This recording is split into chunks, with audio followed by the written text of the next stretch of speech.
Goody, what went wrong with England in Dublin? My word. Again, not just Dublin. What has gone wrong with them the whole show? Second from bottom.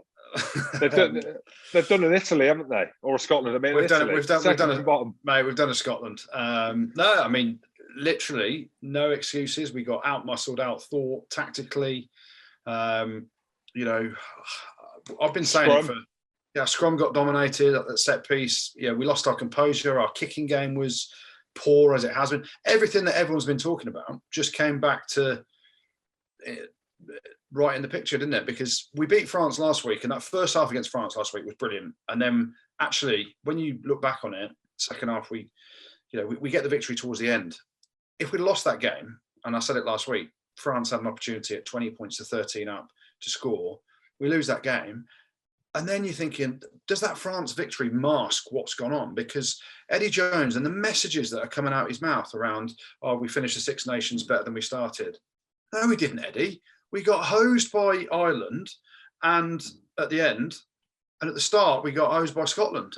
No, you got obliterated by Scotland. You didn't get hosed. You got absolutely obliterated by Scotland. So he's right. I believe that comment. What he said, I was nodding. I was like, if I don't believe you about anything else, Eddie, I believe you on that note. But it boils back to what everyone's been saying, right? And I said at the start, you can only really judge, and we said it after the first game, you can only really judge on team selection whether all the boys that hadn't played much rugby should have been playing after a game. And against Scotland, most of the Saracens boys, bar Marrow, were bang average that are in the team. A third of your team, that is, because there was 5 of them. And you know, people think it's a bandwagon for the likes of Marcus Smith and Sam Simmons and Alex Donbrand.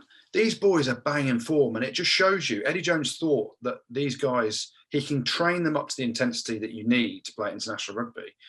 It's our worst Six Nations ever. You know, we finished 5th. The only other time we finished 5th was 2018 under Eddie Jones. Mate, I played for England, and I was not even bang average. I was shite. Played for England. We didn't finish worse than 4th, I don't think, when I played. You know, we've won. You only played one Six Nations. I played 3. I played 3 actually, James. Did you? Okay, sorry. Yeah, I did. Never lost to Scotland either. You know, our discipline was. I think our discipline record, we gave the most penalties away ever in a Six Nations. So bad. Equal to Italy. Shocking. We conceded the most points we've ever conceded in Six Nations. And our attack was, apart from 40 minutes against France, our attack was pretty bang average. France, who were coming right just off COVID, so they were all crook. Yeah. Plus, you should have lost to Italy as well. Very true. Italy got robbed. There was a turning point in the Italy game when Farrell put his shoulder into the back of the scrum half, and then we intercept and go the length, when actually, listen, we were never going to lose to Italy. There's a massive question mark. Everyone's been asking the questions, but Eddie's relied on, mate, we made the World Cup 2019, the final, mate.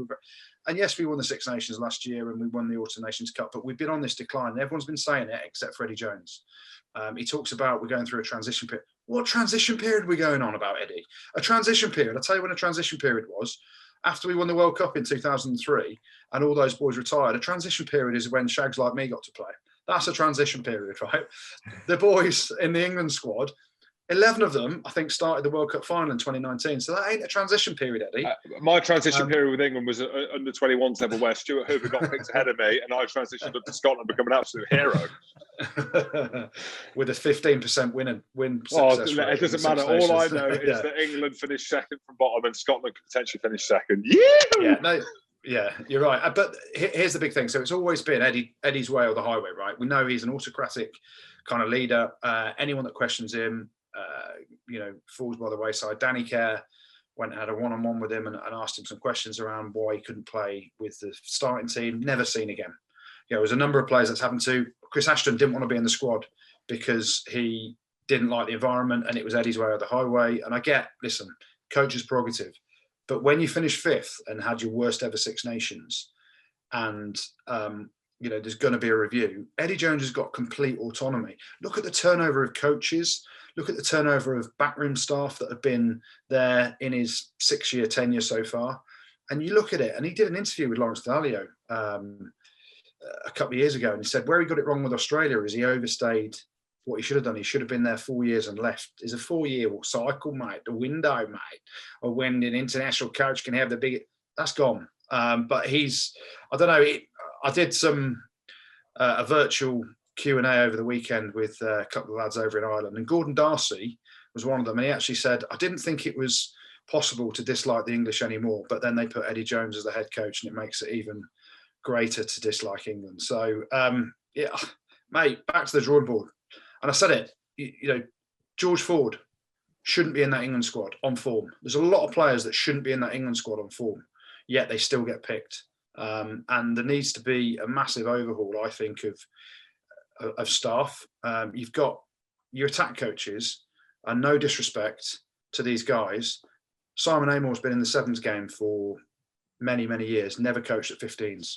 And I don't mean to be, I'm not blaming them. How are they going to challenge Eddie Jones in Eddie Jones' environment and say, we should be picking Marcus Smith, or we need to attack a different way, or stop kicking it away? They haven't got the power to, because Eddie Jones shouts people down, and they're just happy to keep their job. So it's an environment that isn't, for me, from the outside looking in, it's not a high performance environment. It's an Eddie Jones environment that tries to work everyone to the bone. And you see it in the players. Players didn't look energized, did they?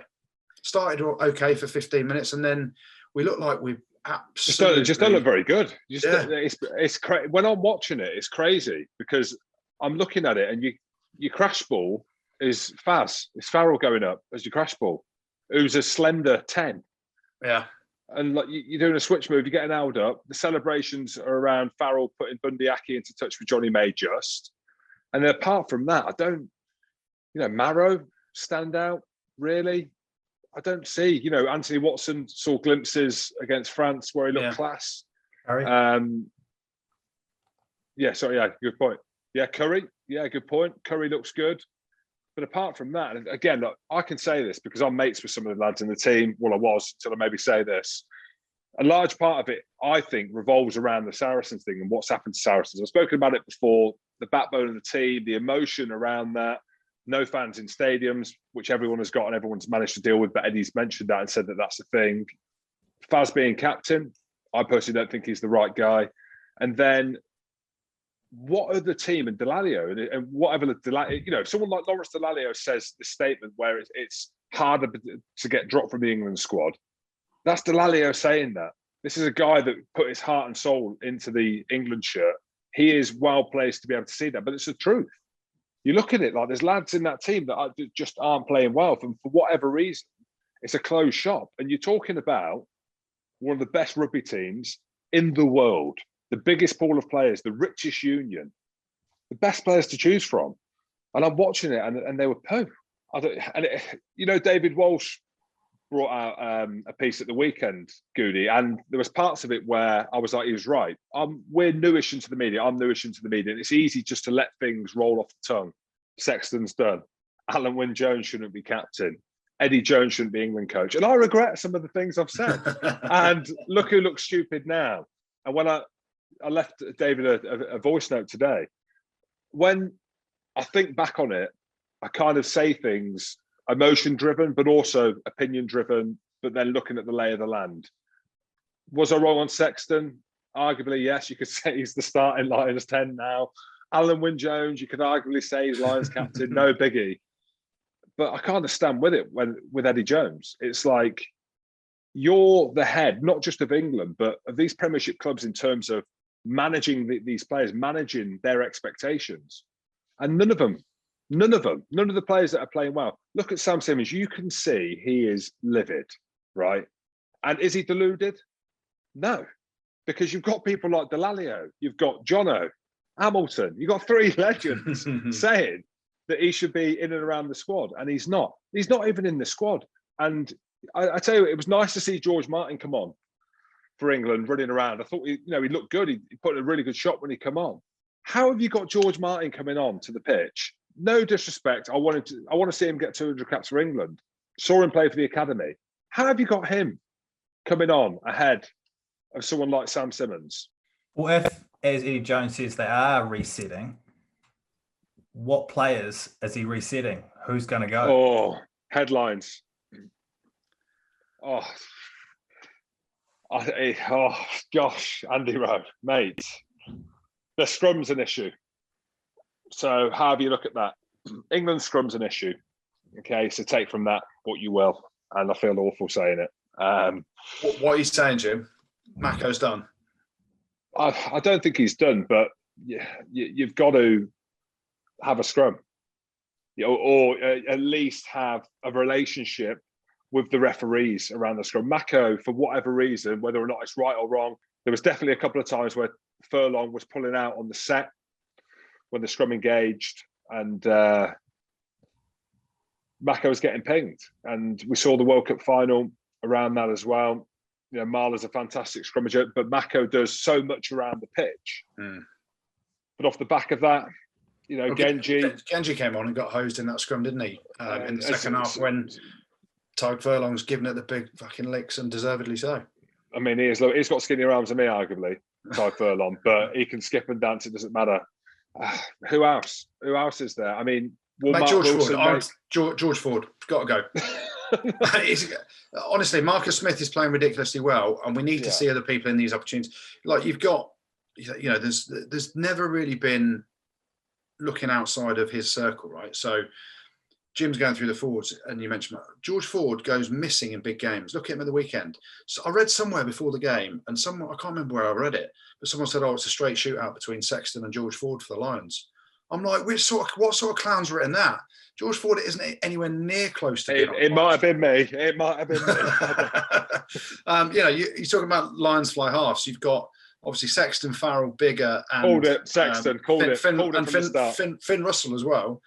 Different fly halves for different reasons, but you know, you need to see Marcus Smith. We've never had a scrum half come through since Danny Care's gone and to challenge Ben Youngs. So we need to see the likes of Harry Randall. We need to see Ben Spencer. We need to see Dan Robson, not just give them 10 minutes here or there. And this is the big thing about a regeneration. I'm not saying bin any players off. What we need to see is other people given the opportunity. And that's what's not happened.